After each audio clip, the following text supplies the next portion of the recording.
बंदी छोड़ सतगुरु रामपाल जी परमेश्वर जी की जय हो। परम पिता परमात्मा सारी सृष्टि के रचनहार कुल मालिक असंख्य ब्रह्मांडों के स्वामी जगत गुरु तीनों लोकों में प्रवेश करके सबका भरण पोषण करने वाले राजाधिराज आत्माधार नाथों के नाथ देवों के देव महादेव सर्वेश्वर महेश्वर मृत्युंजय अजरो अमर आदि अनादि सनातनी प्रभु जगत पिता जगदीश्वर श्री श्री 1008 की उपाधि के वास्तविक अधिकारी अकाल मूरत शब्द स्वरूपी राम वासुदेव सर्वगतम ब्रह्म परम पूज्य प्रथम पूज्य परम संत परम पुरुष परम धनी परम दयालु सत्य कबीर हक्का कबीर अल्लाहु कबीर अल्लाहु अकबर बाखबर अल्लाह ताला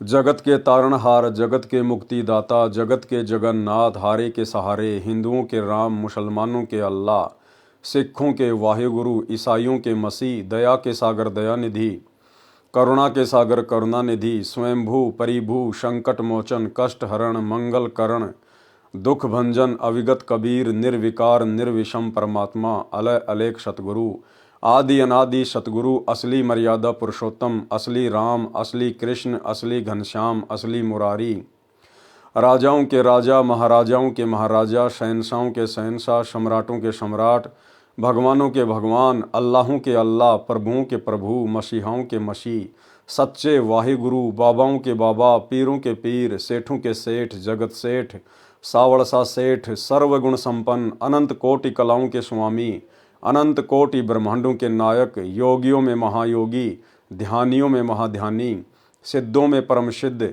ज्ञानियों में तत्वज्ञानी ब्रह्मज्ञानी महाज्ञानी परम ज्ञानी सर्वश्रेष्ठ ज्ञानी विज्ञानी युवा कबीर समर्थ कबीर असमवात अमित ओजा सच्चे रहनुमा करीम अल्लाह सुभान अल्लाह दुनिया के अंतिम पैगंबर 8 सितंबर 1951 से गांव धनाना जिला सोनीपत हरियाणा भारतवर्ष की पावन भूमि पे प्रकट रियल कल की भगवान श्री नारायण साकार हरि श्री बाबा साहेब शब्द स्वरूपी राम संत श्रोमणी सतगुरु रामपाल जी परमेश्वर जी के चरण कमल में साध संगति से जुड़े हुए देश विदेश से आप और हम सभी सत्सेवक भाई बहनों का अनंत कोटि दंडवत प्रणाम।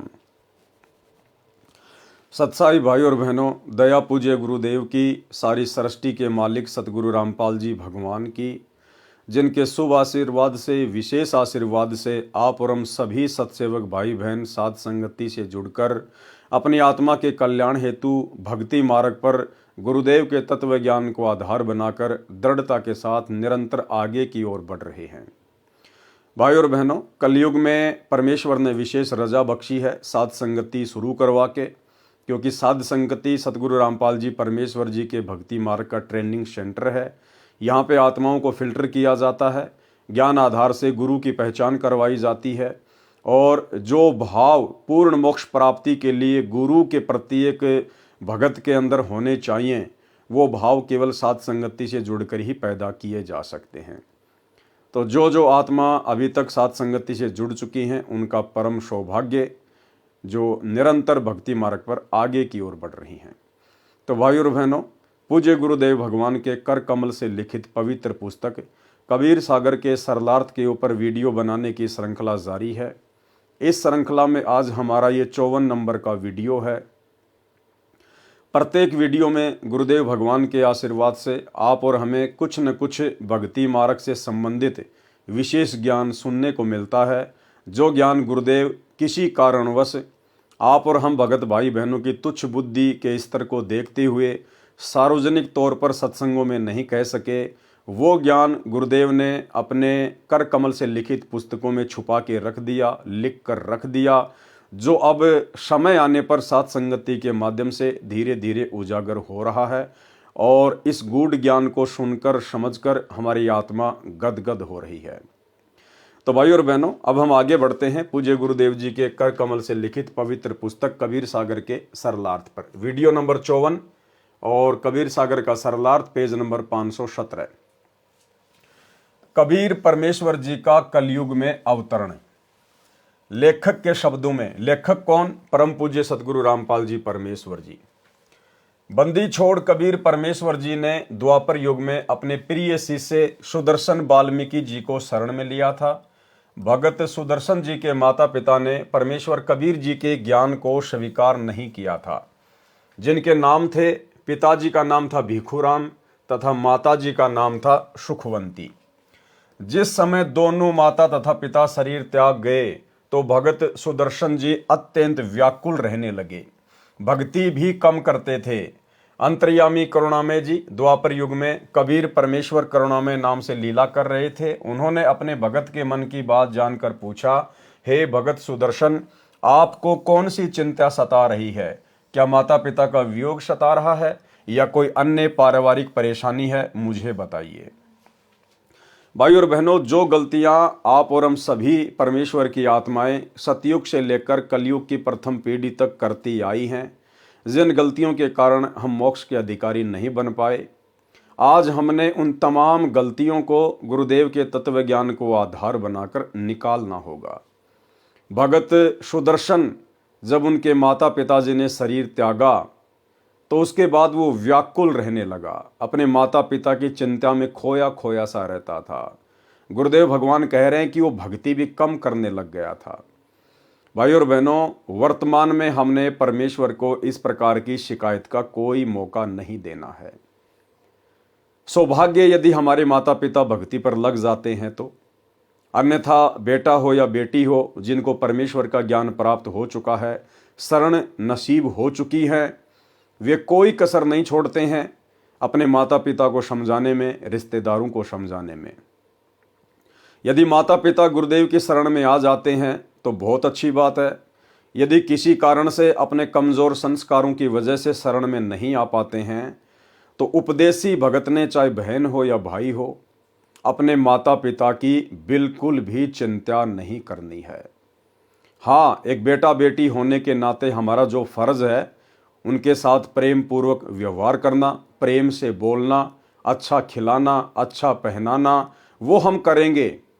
परंतु आध्यात्मिक स्तर पर जब माता पिता का शरीर छूट जाए तो हमने बिल्कुल भी चिंता नहीं करनी है कि माताजी गधी बनेगी या गधा बनेगी, नरक में जाएगी या स्वर्ग में जाएगी। क्योंकि हम भाई बहनों ने हमारा जो फर्ज था उनके बेटा बेटी होने के नाते वो हमने पूरा निभाया। हमने उनको परमात्मा से जोड़ने का पूरा प्रयास किया, उनके आत्म कल्याण के लिए हमने उनको बहुत समझाया, परंतु वो नहीं माने तो इसमें आप और हमारा कोई दोष नहीं है। गुरुदेव भगवान ने बताया कि यहाँ पर कोई किसी का सगा संबंधी नहीं है, सब एक दूसरे के साथ पूर्व जन्म के ऋण संबंधों के कारण जुड़े हुए हैं। इसलिए माता का अपना अलग संस्कार था, पिता का अपना अलग संस्कार था, बेटा बेटी का अपना अलग संस्कार होता है। हम तो केवल अपना माता पिता समझते हैं, बेटा बेटी समझते हैं, लेकिन असल में वो सब परमात्मा की आत्मा है और परमात्मा को पता होता है कि कौन आत्मा कब इस ज्ञान को ग्रहण करेगी, किस आत्मा का कब वो शुभ दिन आएगा जिस दिन वो अपनी भक्ति पूरी करके सतलोक के लिए प्रस्थान करेगी। तो जिस प्रकार से असंख्य जन्म भटकने के बाद बार बार अनेक युगों में, अनेक जन्मों में गुरुदेव भगवान की शरण में आने के बाद आप और हम उनके ज्ञान को नहीं समझ पाए और हर बार कोई न कोई गलती करके मोक्ष से वंचित रह गए, उसी प्रकार भाई और बहनों आने वाले समय में जो हमारे माता पिता हैं, जो गुजर गए हैं या वर्तमान में जिंदा हैं, जब उनका कोई शुभ समय आएगा, शुभ संस्कार आएगा, तो ये परमात्मा उनको भी अपनी शरण में अवश्य लेगा। और जैसे हमें अनेक युगों के बाद साफ करके सतलोक के लिए तैयार किया है, ऐसे ही अपनी उन आत्माओं को भी परमात्मा तैयार करेगा। इसलिए हमने ये ज्ञान हो जाने के बाद ज़्यादा से ज़्यादा स्वयं के आत्म कल्याण की चिंता होनी चाहिए, ना कि अनुपदेशी परिवार के किसी भी सदस्य की।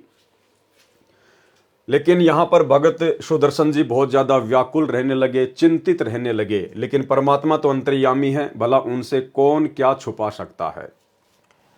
अपने भगत के मन की बात जानकर पूछा, हे भगत सुदर्शन, आपको कौन सी चिंता सता रही है? क्या माता पिता का वियोग सता रहा है या कोई अन्य पारिवारिक परेशानी है? मुझे बताइए। भगत सुदर्शन जी ने कहा, हे बंदी छोड़, हे अंतर्यामी, आप सर्वज्ञ हैं, आप बाहर भीतर की सर्व स्थिति से परिचित हैं। हे प्रभु, मुझे मेरे माता पिता के निधन का दुख नहीं है, क्योंकि वे बहुत वृद्ध हो चुके थे। आपने बताया है कि यह 5 तत्व का पुतला एक दिन नष्ट होना है। मुझे चिंता सता रही है कि मेरे माता पिता अत्यंत पुण्यात्मा, दयालु तथा धर्मात्मा थे। उन्होंने अपनी भक्ति लोकवेद अनुसार की थी, जो शास्त्र विधि के विरुद्ध थी, जिस कारण से उनका मानव जीवन व्यर्थ गया। अब पता नहीं किस प्राणी की योनि में कष्ट उठा रहे होंगे।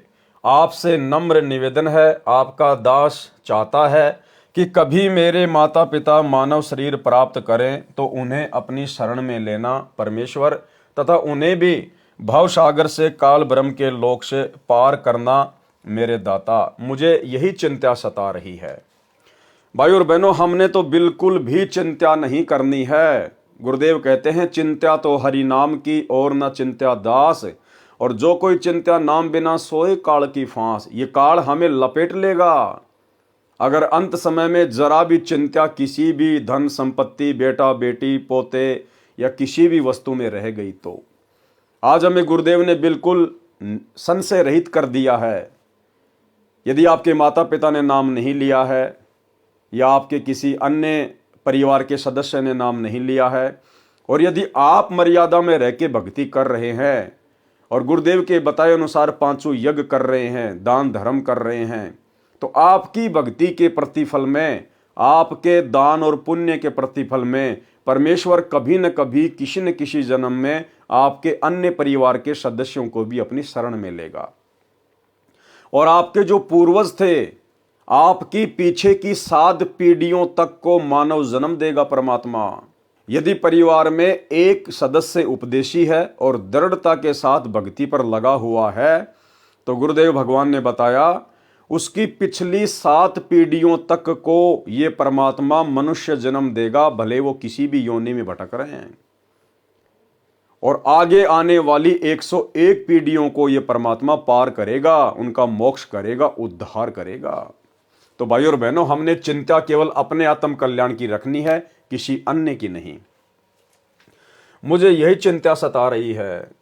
परमेश्वर कबीर जी ने सोचा कि ये भोला भगत सुदर्शन माता पिता के मोह में फंसकर काल जाल में ही रहेगा। काल ब्रह्म ने मोह रूपी पास बहुत दृढ़ बना रखा है। ये विचार कर परमेश्वर कबीर जी ने कहा, हे भगत सुदर्शन, आप चिंता मत करो, मैं आपके माता पिता को अवश्य शरण में लूंगा तथा पार करके ही दम लूंगा। आप सत्य लोक जाओ, ये चिंता छोड़ो। परमेश्वर कबीर जी के आश्वासन के पश्चात भगत सुदर्शन जी सत्य साधना करके सत्य लोक को गया, पूर्ण मोक्ष प्राप्त किया। और ये बात आप और हमें भली भांति गुरुदेव के ज्ञान आधार से समझ में आ चुकी है कि वो तमाम आत्माएं वर्तमान में फिर से मनुष्य जन्म प्राप्त करेंगी इस कलयुग की बिचली पीढ़ी में, क्योंकि कलयुग की बिचली पीढ़ी ही पूर्ण मोक्ष प्राप्ति का समय होता है। भगत सुदर्शन के माता पिता वाले जीवों के कलयुग के अन्य मानव जन्मों की जानकारी। प्रथम बार कुलपति ब्राह्मण पिता तथा महेश्वरी माता रूप में जन्मे। दोनों का विवाह हुआ, संतान नहीं हुई। एक दिन महेश्वरी जी सूर्य की उपासना करते हुए हाथ फैलाकर पुत्र मांग रही थी। उसी समय कबीर परमेश्वर जी उसके हाथों में बालक रूप बनाकर प्रकट हो गए। सूर्य का पारितोष यानी तोहफा जानकर बालक को घर ले गई। वे बहुत निर्धन थे, उनको प्रतिदिन 1 तोला सोना परमात्मा के बिछोने के नीचे मिलने लगा। ये भी उन्होंने सूर्य देव की कृपा माना।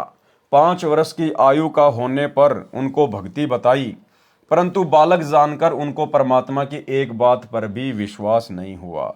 उस जन्म में उन्होंने परमात्मा को नहीं पहचाना, जिस कारण से परमेश्वर कबीर जी बालक रूप अंतर ध्यान हो गए। दोनों पति पत्नी पुत्र मोह में व्याकुल हुए। परमात्मा की सेवा के फलस्वरूप उनको अगला जन्म भी मानव का मिला। चंदवारा शहर में पुरुष का नाम चंदन तथा स्त्री का नाम उर्धा था। ब्राह्मण कुल में जन्म हुआ। दोनों निसंतान थे। एक दिन उर्धा सरोवर पर स्नान करने गई। वहां कबीर परमेश्वर जी कमल के फूल पर शिशु रूप धारण करके विराजमान हुए। उर्धा बालक कबीर जी को उठाकर घर ले गई। लोक लाज के कारण चंदन ने पत्नी से कहा कि इस बालक को जहां से लाई थी वहीं छोड़कर आ, कुल के लोग मजाक करेंगे। दोनों पति पत्नी परमात्मा को लेकर जल में डालने चले तो परमात्मा उनके हाथों से गायब हो गए। दोनों बहुत व्याकुल हुए। परमात्मा का पारितोष न लेने के भय से सारी आयु रोते रहे। अगला जन्म भी मानव का हुआ। कथा इस प्रकार है। ये तीसरे जन्म की कथा लिख रहे हैं परमात्मा आगे भगत सुदर्शन के माता पिता की। भगत सुदर्शन वाल्मीकि के माता पिता वाले जीवों को कलयुग में तीसरा मानव शरीर प्राप्त हुआ। भारतवर्ष के काशी शहर में सुदर्शन के पिता वाले जीव ने एक ब्राह्मण के घर जन्म लिया तथा गौरी शंकर नाम रखा गया, तथा सुदर्शन जी की माता वाले जीव ने भी एक ब्राह्मण के घर कन्या रूप में जन्म लिया तथा सरस्वती नाम रखा। युवा होने पर दोनों का विवाह हुआ। गौरी शंकर ब्राह्मण भगवान शिव का उपासक था तथा शिव पुराण की कथा करके भगवान शिव की महिमा का गुणगान किया करता था। गौरी शंकर निर्लोभी था। कथा करने से जो धन प्राप्त होता था उसे धर्म में ही लगाया करता था। जो व्यक्ति कथा कराते थे तथा सुनते थे सभी गौरी शंकर ब्राह्मण के त्याग की प्रशंसा करते थे, जिस कारण से पूरी काशी में गौरी शंकर की प्रसिद्धि हो गई थी। अन्य स्वार्थी ब्राह्मणों का कथा करके धन एकत्रित करने का धंधा बंद हो गया। इस कारण से वे ब्राह्मण उस गौरी शंकर ब्राह्मण से ईर्ष्या रखते थे। इस बात का पता मुसलमानों को लगा कि ये गौरी शंकर ब्राह्मण काशी में हिंदू धर्म के प्रचार को जोर शोर से कर रहा है, इसको किस तरह बंद करें। मुसलमानों को पता चला कि काशी के सभी ब्राह्मण गौरी शंकर से ईर्ष्या रखते हैं। इस बात का लाभ मुसलमानों ने उठाया। गौरी शंकर व सरस्वती के घर के अंदर अपना पानी छिड़क दिया। अपना जूठा पानी उनके मुख पर लगा दिया, कपड़ों पर भी छिड़क दिया तथा आवाज लगा दी कि गौरी शंकर तथा सरस्वती मुसलमान बन गए हैं। पुरुष का नाम नूर अली उर्फ नीरू तथा स्त्री का नाम नियामत उर्फ नीमा रखा।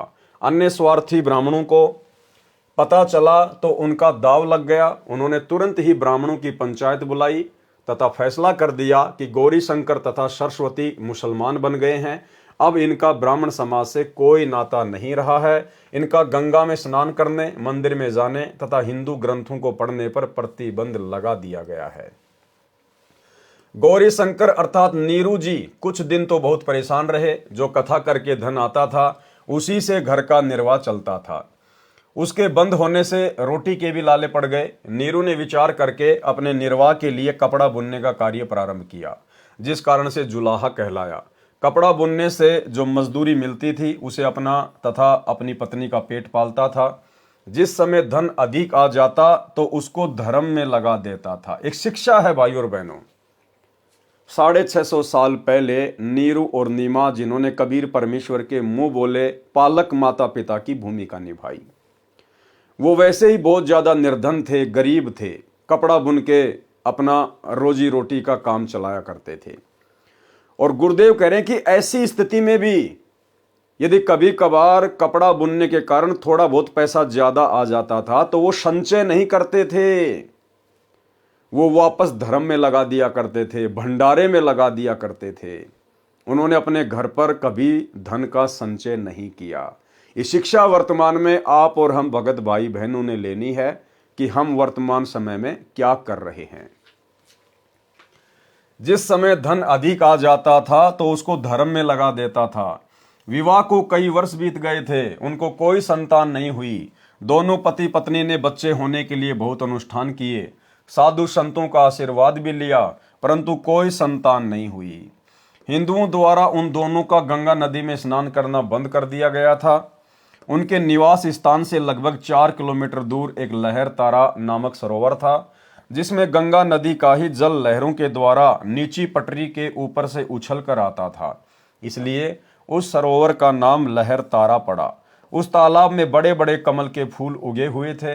मुसलमानों ने गौरी शंकर का नाम नूर अली रखा, जो उर्फ नाम से नीरू कहलाया, तथा पत्नी का नाम नियामत रखा, जो उर्फ नाम से नीमा कहलाई। नीरू नीमा भले ही मुसलमान बन गए थे, परंतु अपने हृदय से साधना भगवान शंकर जी की ही करते थे तथा प्रतिदिन सवेरे सूर्योदय से पूर्व लहर तारा तालाब में स्नान करने जाते थे। ज्येष्ठ मास की शुक्ल पूर्णमासी विक्रमी संवत 1455 सन 1398 सोमवार को भी ब्रह्म मुहूर्त ब्रह्म मुहूर्त का समय सूर्योदय से लगभग 1.5 घंटा पहले होता है। ब्रह्म मुहूर्त में स्नान करने के लिए जा रहे थे। नीमा रास्ते में भगवान शंकर से प्रार्थना कर रही थी कि हे दीनानाथ, आप अपने दासों को भी एक बच्चा बालक दे दो। आपके घर में क्या कमी है प्रभु, हमारा भी जीवन सफल हो जाएगा। दुनिया के व्यंग सुन सुनकर आत्मा दुखी हो जाती है। मुझ पापिन से ऐसी कौन सी गलती किस जन्म में हुई है जिस कारण से मुझे बच्चे का मुख देखने को तरसना पड़ रहा है। हमारे पापों को क्षमा करो प्रभु, हमें भी एक बालक दे दो। नीमा अपने इष्ट भगवान शंकर से प्रार्थना करती जा रही है कि हे प्रभु, आपके घर में क्या बच्चों की कमी है, हमें भी एक बालक दे दो। हे प्रभु, हमारे से कौन से जन्म में क्या गलती हुई है जो हम निसंतान हैं। अब भाई और बहनों, ये कथा सुनकर आप और हमें तो पता चल ही गया कि इन आत्माओं को परमात्मा द्वापर युग में मिले थे। ये सुदर्शन सुपच के माता पिता थे, लेकिन इन्होंने परमात्मा की भक्ति को स्वीकार नहीं किया, ये गलती। फिर अगले जन्म में इनको परमात्मा मिले, लेकिन इन्होंने परमात्मा के ज्ञान को बिल्कुल भी स्वीकार नहीं किया, ये गलती। फिर अगले जन्म में परमात्मा इनको एक कमल के फूल पर मिले और परमेश्वर ने बहुत कोशिश की ज्ञान समझाने की, लेकिन नहीं माने, ये गलती। अब भाई और बहनों, जिस प्रकार से आप और हमें छोटी सी ये कथा सुनने से उनके पिछले जन्मों की गलतियां पता चल गई हैं। अब सोचिए, आप और हम तो जीव हैं। इसी प्रकार वो परमात्मा कबीर देव सतगुरु रामपाल जी भगवान, वे तो असंख्य युगों की प्रत्येक आत्मा की जीवनी से परिचित हैं। करोड़ों अरबों जितने भी जन्म हमारे सतलोक से नीचे आने के बाद हुए हैं, परमेश्वर हमारे प्रत्येक जन्म से परिचित हैं। किस जन्म में हमने क्या बकवादे की, हमने कब भक्ति की, कितनी भक्ति की, कैसी भक्ति की। भोग लगाते समय हम परमेश्वर की वाणी पढ़ते हैं कि जुगन जुगन के पाप सब और जुगन जुगन के मैल, और जानत हो जगदीश तुम जोर किए बद फैल। कि है परमात्मा, हमने किन किन युगों में क्या क्या पाप कर्म किए हैं, क्या क्या बकवादे की हैं। हे परमेश्वर, आप हमारे अनंत युगों के जन्मों से भली भांति परिचित हैं। इसलिए भाई और बहनों, हमने किसी भी स्थिति में परमेश्वर को कभी भी दोष नहीं देना चाहिए। परमेश्वर की भक्ति में हमने बिल्कुल भी दोष नहीं देखना चाहिए, क्योंकि परमेश्वर को पता है यदि परमेश्वर हमें दिखा दें, यदि हमें बता दें, तो हम जुबान भी नहीं उठा सकते। हम लोग इतने कुकर्मी रहे हैं, हम लोग परमात्मा के इतने द्रोही रह चुके हैं। इसलिए भाई और बहनों, वर्तमान में जो भक्ति रूपी प्रसाद आप और हमें मिल गया है, ये प्रसाद परमात्मा भले हमें सुख में रख कर खिलाए, चाहे अभाव में रख कर खिलाए, हमने इसको परमेश्वर का प्रसाद समझकर और अपनी भक्ति को सफल करने की दृष्टि से खाते रहना चाहिए। बाकी समय आने पर परमेश्वर हमारे अच्छे दिन भी लेकर आएंगे। हमारा परमात्मा ये लोक भी सुख से भर देगा और आगे का लोक तो हमारा सुखमय होगा ही होगा, क्योंकि परमात्मा कहते हैं जिसका ये लोक सुखी नहीं, उसका परलोक कभी भी सुखी नहीं हो सकता। तो हमने तो परलोक जाना है, सतलोक जाना है, वहां तो सुख ही सुख है। तो ये जन्म भी परमात्मा हमारा अवश्य सुखमय बनाएगा। हमें यहाँ के राजाओं की तरह परमात्मा रखेगा। हमारे घर में किसी भी चीज का कोई अभाव नहीं रहने देगा। हमारे दिलो दिमाग में कोई भी चिंता परमात्मा नहीं रहने देगा, क्योंकि ये चिंता हरण परमात्मा है। उसके लिए आवश्यकता है तो अपने गुरु को अपना इष्ट मानने की, ज्ञान को आधार बनाने की और निसंशय होकर भक्ति मर्यादाओं में रहकर करने की। हमारे पापों को क्षमा करो प्रभु, हमें भी एक बालक दे दो। ये कहकर नीमा फूट फूट कर रोने लगी तथा नीरू ने धैर्य दिलाते हुए कहा, हे नीमा, हमारे भाग्य में संतान नहीं है। यदि भाग्य में संतान होती तो प्रभु शिव अवश्य प्रदान कर देते। आप रो रोकर आंखें खराब कर लोगी। बालक भाग्य में है ही नहीं जो वृद्ध अवस्था में उंगली पकड़ लेता। आप मत रो, आपका बार बार रोना मेरे से देखा नहीं जाता। ये कहकर नीरू की आंखें भी भर आई। इसी तरह प्रभु की चर्चा व बालक प्राप्ति की याचना करते हुए उसी लहरतारा तालाब पर पहुंच गए। प्रथम नीमा ने प्रवेश किया उसके पश्चात नीरू ने स्नान करने को तालाब में प्रवेश किया। सुबह का अंधेरा शीघ्र ही उजाले में बदल जाता है। जिस समय नीमा ने स्नान किया था उस समय तक तो अंधेरा था। जब कपड़े बदलकर पुनः तालाब पर उस कपड़े को धोने के लिए गई जिसे पहनकर स्नान किया था, उस समय नीरू तालाब में प्रवेश करके गोते लगा लगाकर मल मल कर स्नान कर रहा था। नीमा की दृष्टि एक कमल के फूल पर पड़ी जिस पर कोई वस्तु हिल रही थी। प्रथम नीमा ने जाना कोई सर्प है जो कमल के फूल पर बैठा अपने फन को उठाकर हिला रहा है। उसने सोचा कहीं ये सर्प मेरे पति को ना डस ले। नीमा ने उसको ध्यानपूर्वक देखा। वह सर्प नहीं है, कोई बालक था जिसने एक पैर अपने मुख में ले रखा था तथा दूसरे को हिला रहा था। नीमा ने अपने पति से ऊंची आवाज में कहा, देखियो जी, एक छोटा बच्चा कमल के फूल पर लेटा है, वह जल में डूब ना जाए। नीरू स्नान करते करते उसकी ओर न देखकर बोला, नीमा, बच्चों की चाहत ने तुझे पागल बना दिया है, अब तुझे जल में भी बच्चे दिखाई देने लगे हैं। नीमा ने अधिक तेज आवाज में कहा, मैं सच कह रही हूं, देखो सचमुच एक बच्चा कमल के फूल पर वह रहा, देखो देखो। नीमा की आवाज में परिवर्तन व अधिक कशक देखकर नीरू ने उस ओर देखा जिस ओर नीमा हाथ से संकेत कर रही थी। कमल के फूल पर नवजात शिशु को देखकर नीरू ने आव देखा न ताव झपट कर कमल के फूल सहित बच्चा उठाकर अपनी पत्नी को दे दिया। नीमा ने परमेश्वर कबीर जी को सीने से लगाया, मुख चूमा, पुत्रवत प्यार किया। जिस परमेश्वर की खोज में ऋषि मुनियों ने जीवन भर शास्त्र विधि विरुद्ध साधना की, उन्हें नहीं मिला, वही परमेश्वर भक्तमती नीमा की गोद में खेल रहा था। भाई और बहनों, कितना बड़ा सौभाग्य है आज आप और हम सभी आत्माओं का जो गुरुदेव भगवान से उपदेश प्राप्त है, उनकी शरण में है, मर्यादित भक्ति कर रहे हैं। यही परमात्मा जिस परमेश्वर को सतयुग से लेकर साधु संत महात्मा ऋषि मुनि जंगलों में जा जाकर खोज रहे थे, गुफाओं में तपस्या कर करके खोज रहे थे, हजारों लाखों वर्षों की उम्र हुआ करती थी, अपना शरीर गड़ा दिया करते थे, लेकिन उस परमेश्वर की तो छोड़िए, यहाँ के काल भगवान की छाया के भी उनको दर्शन नहीं हो पाए। आप और हमारा सौभाग्य देखिए भाई और बहनों, घर बैठे परमात्मा मिल गया, घर बैठे सहज में, ना गुफा में जाना पड़ा, ना जंगल में जाना पड़ा, ना तपस्या करनी पड़ी। सहज में परमेश्वर ने आकर हमारा हाथ पकड़ लिया। और यदि आज भी हम इस परमेश्वर को ना पहचान कर, जो कि सतगुरु रामपाल जी के रूप में स्वयं धरती पे प्रकट है, यदि हम भक्ति मार्ग में गफलत करेंगे, मर्यादा निभाने में गफलत करेंगे, भक्ति मार्ग को हल्के में लेंगे, तो भाई और बहनों फिर ये असंख्य जन्मों का लंबा दर्द हो जाएगा आप और हमारे लिए। जिस शांतिदायक परमेश्वर को आनंद की प्राप्ति के लिए प्राप्त करने की इच्छा से साधना की जाती है, वही परमेश्वर नीमा के हाथों में सीने से लगा हुआ था। उस समय जो शीतलता व आनंद का अनुभव भगवती नीमा को हो रहा होगा, उसकी कल्पना ही नहीं की जा सकती है। नीरू स्नान करके जल से बाहर आया। नीरू ने सोचा यदि हम इस बच्चे को नगर में ले जाएंगे तो शहरवासी हम पर शक करेंगे, सोचेंगे कि ये किसी के बच्चे को चुरा कर लाए हैं, कहीं हमें नगर से निकाल ना दें। इस डर से नीरू ने अपनी पत्नी से कहा, नीमा, इस बच्चे को यहीं छोड़ दे, इसी में अपना हित है। नीमा बोली, हे पतिदेव, ये भगवान शंकर का दिया खिलौना है। इस बच्चे ने पता नहीं मुझ पर क्या जादू कर दिया है कि मेरा मन इस बच्चे के वश हो गया है, मैं इस बच्चे को नहीं त्याग सकती।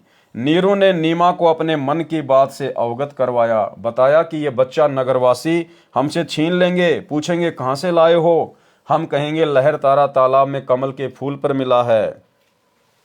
हमारी बात पर कोई भी विश्वास नहीं करेगा, हो सकता है वे हमें नगर से भी निकाल दें। तब नीमा ने कहा, मैं इस बालक के साथ देश निकाला भी स्वीकार कर लूंगी, परंतु इस बच्चे को नहीं त्याग सकती। मैं अपनी मृत्यु को भी स्वीकार कर लूंगी, परंतु इस बच्चे से भिन्न नहीं रह सकूंगी। नीमा का हठ देखकर नीरू को गुस्सा आ गया तथा अपने हाथ को थप्पड़ मारने की स्थिति में उठाकर आंखों में आंसू भरकर करुणा भरी आवाज में बोला, नीमा, मैंने आज तक तेरी किसी भी बात को नहीं ठुकराया, ये जानकर कि हमारे कोई बच्चा नहीं है। मैंने तुझे पति तथा पिता दोनों का प्यार दिया है, तू मेरे नम्र स्वभाव का अनुचित लाभ उठा रही है। आज मेरी स्थिति को न समझकर अपने हठी स्वभाव से मुझे कष्ट दे रही है। विवाहित जीवन में नीरू ने प्रथम बार अपनी पत्नी की ओर थप्पड़ मारने के लिए हाथ उठाया था तथा कहा कि या तो इस बच्चे को यहीं रख दे, वरना आज मैं तेरी बहुत पिटाई करूंगा। उसी समय नीमा के सीने से चिपके बालक रूपधारी परमेश्वर बोले, हे नीरू, आप मुझे अपने घर ले चलो, आप पर कोई आपत्ति नहीं आएगी। मैं सतलोक से चलकर तुम्हारे हित के लिए यहां आया हूं। नवजात शिशु के मुख से उपरोक्त वचन सुनकर नीरू नूर अली डर गया, कहीं ये कोई देव या पितर या कोई सिद्ध पुरुष न हो और मुझे श्राप ना दे दे। इस डर से नीरू कुछ नहीं बोला, घर की ओर चल पड़ा। पीछे पीछे उसकी पत्नी परमेश्वर को प्यार करती हुई चल पड़ी। प्रतिदिन की तरह ज्येष्ठ मास की पूर्णमासी विक्रमी संवत 1455 1398 ईस्वी सोमवार को भी एक अष्टानंद नामक ऋषि, जो स्वामी रामानंद ऋषि जी के शिष्य थे, काशी शहर से बाहर बने लहरतारा तालाब के स्वच्छ जल में स्नान करने के लिए प्रतिदिन की तरह गए। ब्रह्म मुहूर्त का समय था। ब्रह्म मुहूर्त का समय सूर्योदय से लगभग 1.5 घंटा पूर्व का होता है। ऋषि अष्टानंद जी ने लहरतारा तालाब में स्नान किया। वे प्रतिदिन वही बैठकर कुछ समय अपनी पाठ पूजा किया करते थे। ऋषि अष्टानंद जी ध्यान मगन होने की चेष्टा कर रहे थे। उसी समय उन्होंने देखा कि आकाश से एक प्रकाश पुंज नीचे की ओर आता दिखाई दिया। वह इतना तेज प्रकाश था, उसे ऋषि जी की चरम दृष्टि सहन नहीं कर सकी। जिस प्रकार आंखें सूर्य की रोशनी को सहन नहीं कर पाती, सूर्य के प्रकाश को देखने के पश्चात आंखें बंद करने पर सूर्य का आकार दिखाई देता है, उसमें प्रकाश अधिक नहीं होता। इसी प्रकार प्रथम बार परमेश्वर के प्रकाश को देखने से ऋषि जी की आंखें बंद हो गई। बंद आंखों में शिशु को देखकर फिर से आंखें खोली। ऋषि अष्टानंद जी ने देखा कि वह प्रकाश लहरतारा तालाब पर उतर गया है, जिससे पूरा सरोवर प्रकाशमान हो गया तथा देखते ही देखते वह प्रकाश जलाशय के एक कोने में सिमट गया। ऋषि अष्टानंद जी ने सोचा, यह कैसा दृश्य मैंने देखा, ये मेरी भक्ति की उपलब्धि है या मेरा दृष्टि दोष है। इसके विषय में गुरुदेव स्वामी रामानंद जी से पूछूंगा। ये विचार करके ऋषि अष्टानंद जी अपनी शेष साधना को छोड़कर अपने पूज्य गुरुदेव के पास गए। स्वामी रामानंद जी को सर्व घटनाक्रम बताकर पूछा, हे गुरुदेव, ये मेरी भक्ति की उपलब्धि है या मेरी भ्रमणा है? मैंने प्रकाश आकाश से नीचे की ओर आते देखा, जिसे मेरी आंखें सहन नहीं कर सकी। आंखें बंद हुई तो नवजात शिशु दिखाई दिया। पुनः आंखें खोली तो उस प्रकाश से पूरा जलाशय ही जगमगा गया। उसके पश्चात वह प्रकाश उस तालाब के कोने में सिमट गया। मैं आपसे कारण जानने की इच्छा से अपनी साधना बीच में ही छोड़कर आया हूं। कृपया मेरी शंका का समाधान कीजिए। ऋषि रामानंद स्वामी जी ने अपने शिष्य अष्टानंद से कहा, हे ब्राह्मण, ये न तो तेरी भक्ति की उपलब्धि है, न आपका दृष्टि दोष ही है। इस प्रकार की घटनाएं उस समय होती हैं जिस समय ऊपर के लोकों से कोई देव पृथ्वी पर अवतारण धारण करने के लिए आते हैं। वह किसी स्त्री के गर्भ में निवास करता है, फिर बालक रूप धारण करके नर लीला करके अपना अपेक्षित कार्य पूर्ण करता है। कोई देव ऊपर के लोकों से आया है, वह काशी नगर में किसी के घर जन्म लेकर अपना प्रारब्ध पूरा करेगा। उपरोक्त वचनों द्वारा ऋषि रामानंद स्वामी जी ने अपने शिष्य अष्टानंद की शंका का समाधान किया। उन ऋषियों की यह धारणा थी कि सर्व अवतार गण माता के गर्भ से ही जन्म लेते हैं। बालक को लेकर नीरू तथा नीमा अपने घर जुलाहा मोहल्ला कॉलोनी में आई। जिस भी नर नारी ने नवजात शिशु रूप में परमेश्वर कबीर जी को देखा, वह देखता ही रह गया। परमेश्वर का शरीर अति सुंदर था। आंख जैसे कमल का फूल हो, घुंघराले बाल, लंबे हाथ, लंबी लंबी अंगुलियां, शरीर से मानो नूर झलक रहा हो। पूरी काशी नगरी में ऐसा अद्भुत बालक नहीं था। जो भी देखता वही अन्य को बताता कि नूर अली को एक बालक तालाब पर मिला है, आज ही उत्पन्न हुआ शिशु है। डर के मारे लोकलाज के कारण किसी विधवा ने डाला होगा। बालक को देखने के पश्चात उसके चेहरे से दृष्टि हटाने को दिल नहीं करता। आत्मा अपने आप खींची जाती है। पता नहीं बालक के मुख पर कैसा जादू है। पूरी काशी परमेश्वर के बालक रूप को देखने को उमड़ पड़ी। स्त्री पुरुष झुंड के झुंड बनाकर मंगल गान गाते हुए नीरू के घर बच्चे को देखने को आए। बच्चे कबीर परमेश्वर को देखकर हर कोई कह रहा था ये बालक तो कोई देवता का अवतार है, कोई कह रहा था ये तो साक्षात विष्णु जी ही आए लगते हैं, कोई कह रहा था ये भगवान शिव ही अपनी काशी नगरी को कृतार्थ करने को उत्पन्न हुए हैं, कोई कह रहा था ये तो किन्नर का अवतार है, कोई कह रहा था ये पितर नगरी से आया है। ये सर्व वार्ता सुनकर नीमा अप्रसन्न होकर कहती कि मेरे बच्चे के विषय में कुछ मत कहो, हे अल्लाह मेरे बच्चे की इनकी नजर से रक्षा करना। तुमने कभी बच्चा देखा भी है कि नहीं? ऐसे समूह के समूह मेरे बालक को देखने आ रहे हो। आने वाले स्त्री पुरुष बोले, हे नीमा हमने बालक तो बहुत देखे हैं परंतु आपके बालक जैसा नहीं देखा, इसलिए हम इसे देखने आए हैं। ऊपर अपने अपने लोकों से श्री ब्रह्मा जी, श्री विष्णु जी तथा श्री शिव जी भी झांक कर देखने लगे। काशी के वासियों के मुख से अपने में से श्री ब्रह्मा, श्री विष्णु तथा श्री शिव में से यह एक बालक होने की बात सुनकर बोले कि यह बालक तो किसी अन्य लोक से आया है, इसके मूल स्थान से हम भी अपरिचित हैं, परंतु है बहुत शक्ति युक्त, कोई सिद्ध पुरुष है। शिशु कबीर परमेश्वर का नामांकन यानी परमात्मा का नामकरण करना। नीरू अर्थात नूर अली तथा नीमा पहले हिंदू ब्राह्मण ब्राह्मणी थे, इस कारण लालचवश ब्राह्मण लड़के का नाम रखने आए। उसी समय काजी मुसलमान अपनी पुस्तक कुरान शरीफ को लेकर लड़के का नाम रखने के लिए आ गए। उस समय दिल्ली में मुगल बादशाहों का शासन था जो पूरे भारतवर्ष पर शासन करते थे, जिस कारण हिंदू समाज मुसलमानों से दबता था। काजियों ने कहा लड़के का नामकरण हम मुसलमान विधि से करेंगे, अब ये मुसलमान हो चुके हैं। ये कहकर काजियों में मुख्य काजी ने कुरान शरीफ पुस्तक को कहीं से खोला। उस पेज पर प्रथम पंक्ति में प्रथम नाम कबीरन लिखा था। काजियों ने सोचा कबीर नाम का अर्थ बड़ा होता है, इस छोटे जाति जुलाहे अर्थात धानक के बालक का नाम कबीर रखना शोभा नहीं देगा, ये तो उच्च घरानों के बच्चों के नाम रखने योग्य है। शिशु रूपधारी परमेश्वर काजियों के मन के दोष को जानते थे।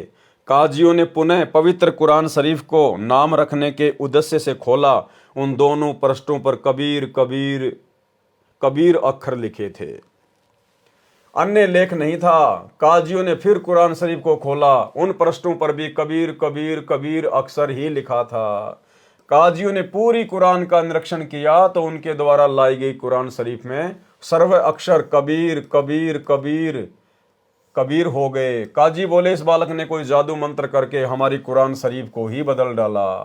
तब कबीर परमेश्वर शिशु रूप में बोले, हे काशी के काजियों, मैं कबीर अल्लाह अर्थात अल्लाहु अकबर हूं, मेरा नाम कबीर ही रखो। काजियों ने अपने साथ लाई कुरान को वहीं पटक दिया तथा चले गए। बोले इस बच्चे में कोई प्रेत आत्मा बोलती है। शिशु कबीर देव द्वारा कुंवारी गाय का दूध पीना। बालक कबीर को दूध पिलाने की कोशिश नीमा ने की तो परमेश्वर ने मुख बंद कर लिया। सर्व प्रयत्न करने पर भी नीमा तथा नीरू बालक को दूध पिलाने में असफल रहे। 25 दिन जब बालक को निराहार बीत गए तो माता पिता अति चिंतित हो गए। 24 दिन से नीमा तो रो रो कर विलाप कर रही थी, सोच रही थी ये बच्चा कुछ भी नहीं खा रहा है, ये मरेगा, मेरे बेटे को किसी की नजर लगी है। 24 दिन से लगातार नजर उतारने की विधि भिन्न भिन्न स्त्री पुरुषों द्वारा बताई प्रयोग करके थक गई, कोई लाभ नहीं हुआ। आज 25वां दिन उदय हुआ। माता नीमा रात्रि भर जागती रही तथा रोती रही कि पता नहीं ये बच्चा कब मर जाएगा, मैं भी साथ ही फांसी पर लटक जाऊंगी, मैं इस बच्चे के बिना जीवित नहीं रह सकती। बालक कबीर का शरीर पूर्ण रूप से स्वस्थ था तथा ऐसे लग रहा था जैसे बच्चा प्रतिदिन 1 किलो दूध पीता हो। परंतु नीमा को डर था कि बिना कुछ खाए पिए ये बालक जीवित रह ही नहीं सकता, ये कभी भी मृत्यु को प्राप्त हो सकता है। यह सोचकर फूट फूट कर रो रही थी। भगवान शंकर के साथ साथ निराकार प्रभु की भी उपासना तथा उससे की गई प्रार्थना जब व्यर्थ रही तो अति व्याकुल होकर रोने लगी। भगवान शिव एक ब्राह्मण ऋषि का रूप बनाकर नीरू की झोपड़ी के सामने खड़े हुए तथा नीमा से रोने का कारण जानना चाहा। नीमा रोती रही, हिचकियां लेती रही। संत रूप में खड़े भगवान शिव जी के अति आग्रह करने पर नीमा रोती रोती कहने लगी, हे ब्राह्मण, मेरे दुख से परिचित होकर आप भी दुखी हो जाओगे। फकीर वेशधारी शिव भगवान बोले, हे माई, कहते हैं अपने मन का दुख दूसरे के समक्ष कहने से मन हल्का हो जाता है। हो सकता है आपके कष्ट को निवारण करने की विधि भी प्राप्त हो जाए। आंखों में आंसू, जीवा लड़खड़ाते हुए गहरे सांस लेते हुए नीमा ने बताया, हे महात्मा जी, हम निसंतान थे। 25 दिन पहले हम दोनों प्रतिदिन की तरह काशी में लहर तारा तालाब पर स्नान करने जा रहे थे। उस दिन जेठ मास की शुक्ल पूर्णिमासी की सुबह थी। रास्ते में मैंने अपने इष्ट भगवान शंकर से पुत्र प्राप्ति की हृदय से प्रार्थना की थी। मेरी पुकार सुनकर दीनदयाल भगवान शंकर जी ने उसी दिन एक बालक लहर तारा तालाब में कमल के फूल पर हमें दिया। बच्चे को प्राप्त करके हमारे हर्ष का कोई ठिकाना नहीं रहा। ये हर्ष अधिक समय तक नहीं रहा। इस बच्चे ने दूध नहीं पिया। सर्व प्रयत्न करके हम थक चुके हैं। आज इस बच्चे को 25वां दिन है, कुछ भी आहार नहीं किया है। ये बालक मरेगा, इसके साथ ही मैं आत्महत्या करूंगी। मैं इसकी मृत्यु की प्रतीक्षा कर रही हूँ। सर्व रात्रि बैठकर तथा रो रो कर व्यतीत की है। मैं भगवान शंकर से प्रार्थना कर रही हूँ कि हे भगवान, इससे अच्छा तो ये बालक ना देते। अब इस बच्चे में इतनी ममता हो गई है कि मैं इसके बिना जीवित नहीं रह सकूंगी। नीमा के मुख से सर्व कथा सुनकर साधु रूपधारी भगवान शंकर ने कहा, आपका बालक मुझे दिखाइए। नीमा ने बालक को पालने से उठाकर ऋषि के समक्ष प्रस्तुत किया। दोनों प्रभुओं की आपस में दृष्टि मिली। भगवान शंकर जी ने शिशु रूप कबीर जी को अपने हाथों में ग्रहण किया तथा मस्तिष्क की रेखाएं व हस्त रेखाएं देखकर बोले, नीमा, आपके बेटे की लंबी आयु है, ये मरने वाला नहीं है। देख कितना स्वस्थ है, कमल जैसा चेहरा खिला है। नीमा ने कहा, हे विप्रवर, बनावटी सांत्वना से मुझे संतोष होने वाला नहीं है। बच्चा दूध पिएगा तो मुझे सुख की सांस आएगी। 25 दिन के बालक का रूप धारण किए परमेश्वर कबीर जी ने भगवान शिव से कहा, हे भगवान, आप इन्हें कहो एक कुंवारी गाय लाए। आप उस कुंवारी गाय पर अपना आशीर्वाद भरा हाथ रखना, वह दूध देना प्रारंभ कर देगी।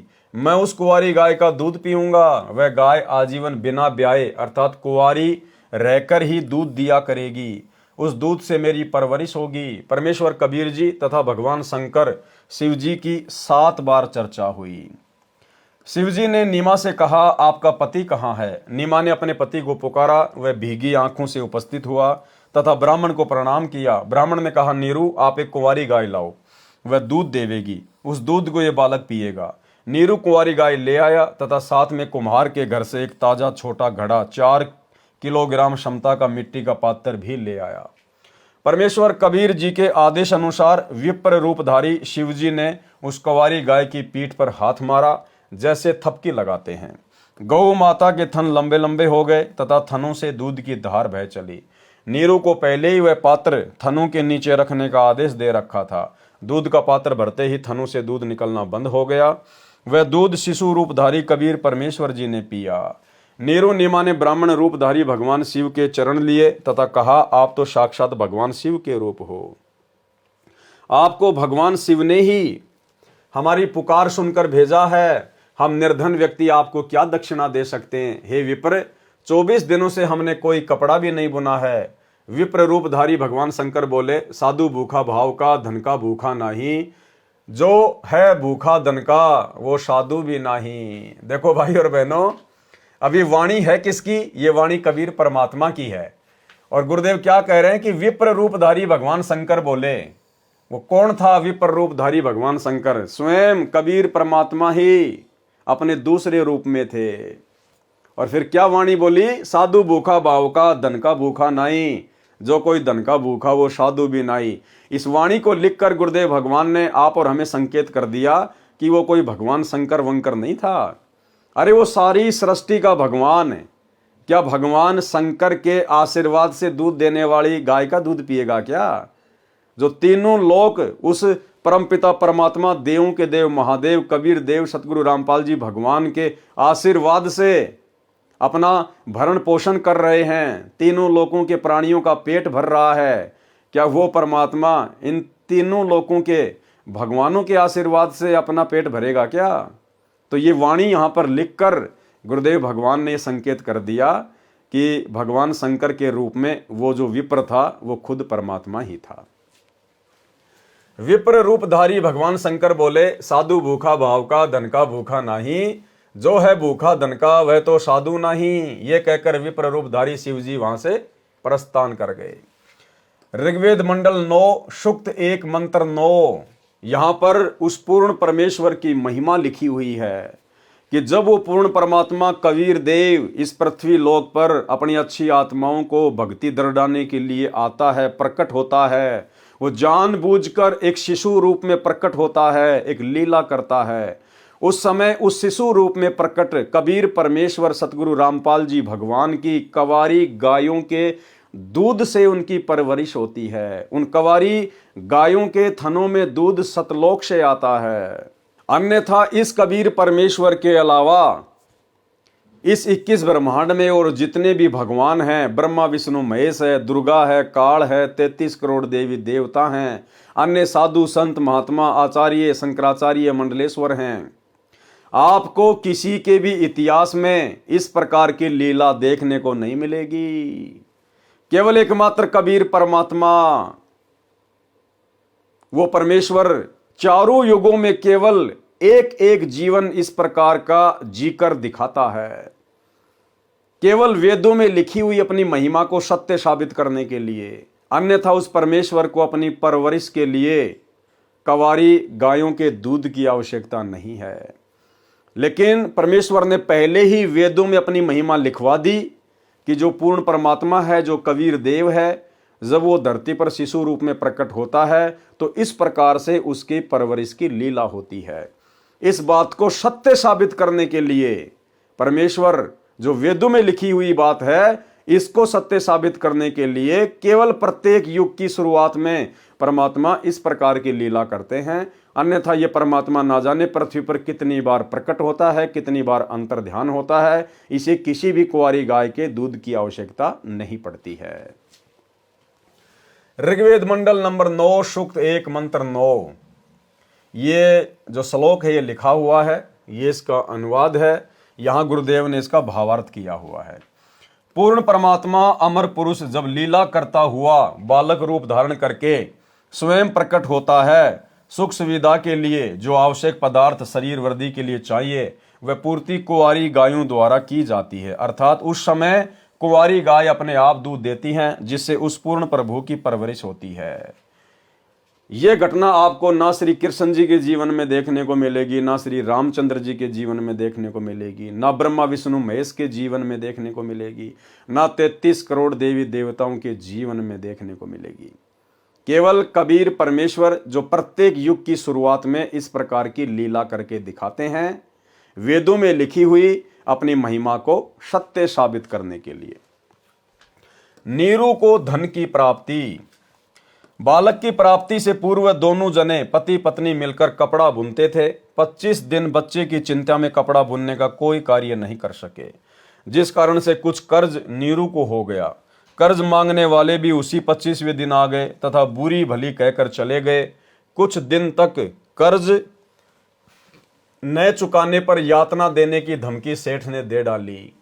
दोनों पति पत्नी अति चिंतित हो गए, अपने बुरे कर्मों को कोसने लगे। एक चिंता का समाधान होता है, दूसरी तैयार हो जाती है।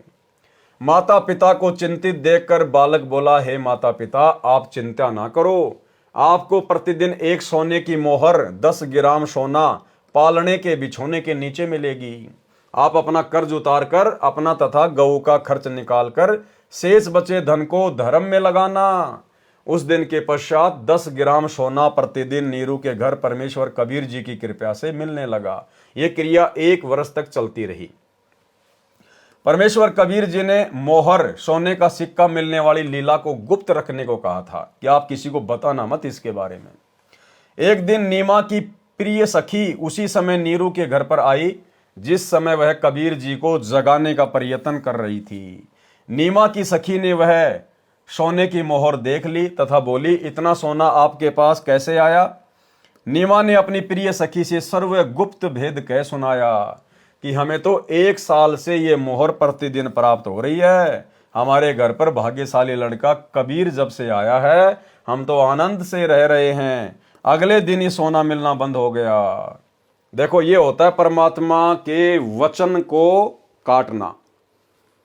परमात्मा ने, कबीर देव ने कह दिया था कि इस गुप्त भेद को किसी से भी ना कहना, यानी वो परमात्मा का एक वचन हो गया। लेकिन नीमा ने परमेश्वर के वचन को तोड़ दिया, उसी दिन से सोना बंद हो गया।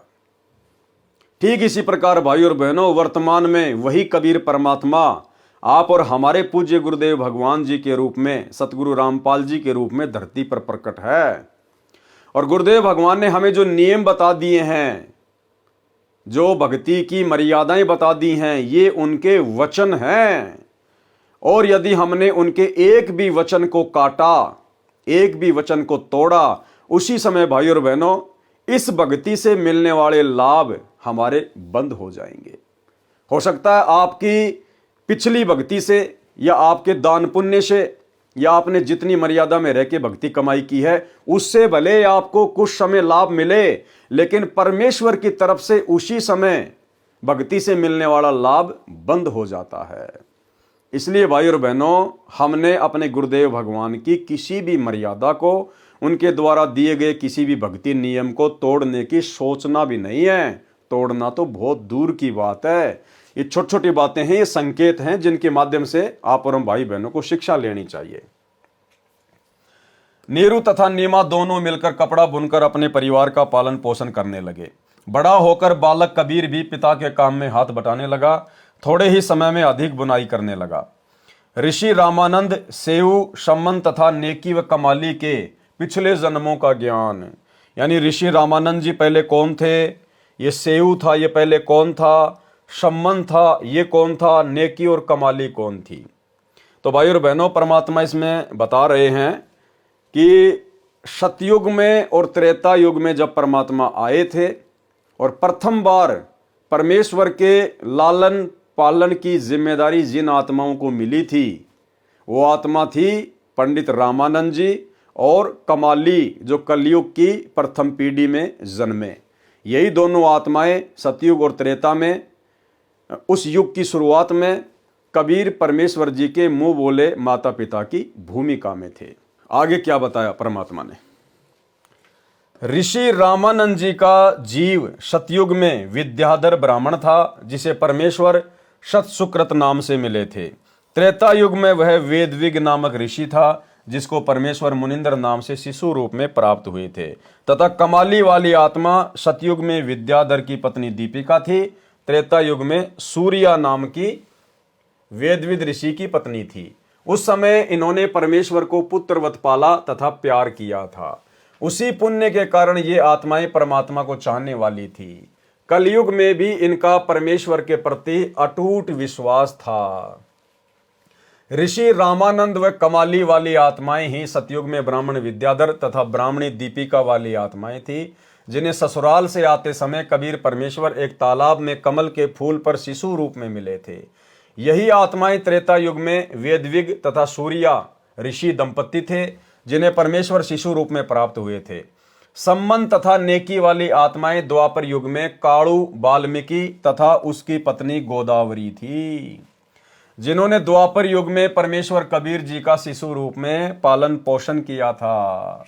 और जिन आत्माओं ने द्वापर युग में कबीर परमेश्वर जी का पालन पोषण किया था, वो आत्माएं आगे चल के क्या बनी, सम्मन और नेकी। सम्मन तथा नेकी वाली आत्माएं द्वापर युग में कालू वाल्मीकि तथा उनकी पत्नी गोदावरी थी, जिन्होंने द्वापर युग में परमेश्वर कबीर जी का शिशु रूप में लालन पालन किया था।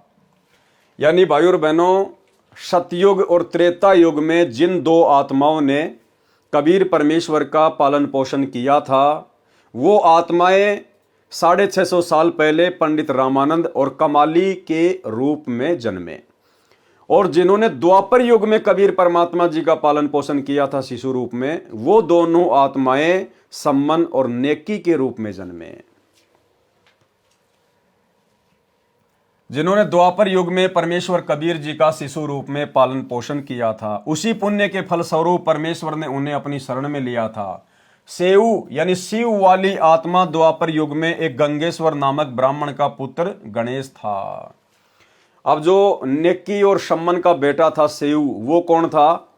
वो गुरुदेव ने बताया कि द्वापर युग में एक गंगेश्वर नाम का कोई ब्राह्मण था जो उस समय द्वापर युग में करुणामय नाम से धरती पे प्रकट परमात्मा से बहुत ज्यादा ईर्ष्या करता था, द्वेष करता था। सेऊ उसका बेटा था उस समय, और सेऊ का उस समय नाम था गणेश। और जो गणेश था उसने कबीर परमात्मा की शरण ग्रहण कर ली थी, करुणामय ऋषि की। अपने माता पिता को भी समझाता था लेकिन वो नहीं माने। और वो जो सेऊ था उनका लगाव हो गया था द्वापर युग में जिन दो आत्माओं ने कबीर परमात्मा की सेवा की थी उनसे। और वो कहने लगा कि भाई यदि आप मेरे माता पिता होते तो कितना अच्छा होता, मैं कितनी अच्छी भक्ति करता, मेरा बाप तो मानता ही नहीं है। फिर उनका अपने समय अनुसार शरीर छूट गया। और फिर अंत में वो जो गणेश था वो द्वापर युग में जिन दो आत्माओं ने परमात्मा के माता पिता की भूमिका की थी उन्हीं के पास में रहने लगा, जिससे उनका आपस में मोह बन गया। और आगे चलकर उसी मोह के कारण वो शिव नेकी और सम्मन के घर में उनके बेटे के रूप में जन्मा। इसलिए भाई और बहनों, परमात्मा हमें शिक्षा देते हैं कि हमने ये सतभक्ति मिलने के बाद में, चाहे पुत्र हो, पुत्री हो, माता हो, पिता हो, हमने किसी भी प्रकार की कोई भी विशेष मोह ममता उनमें पैदा नहीं करनी है।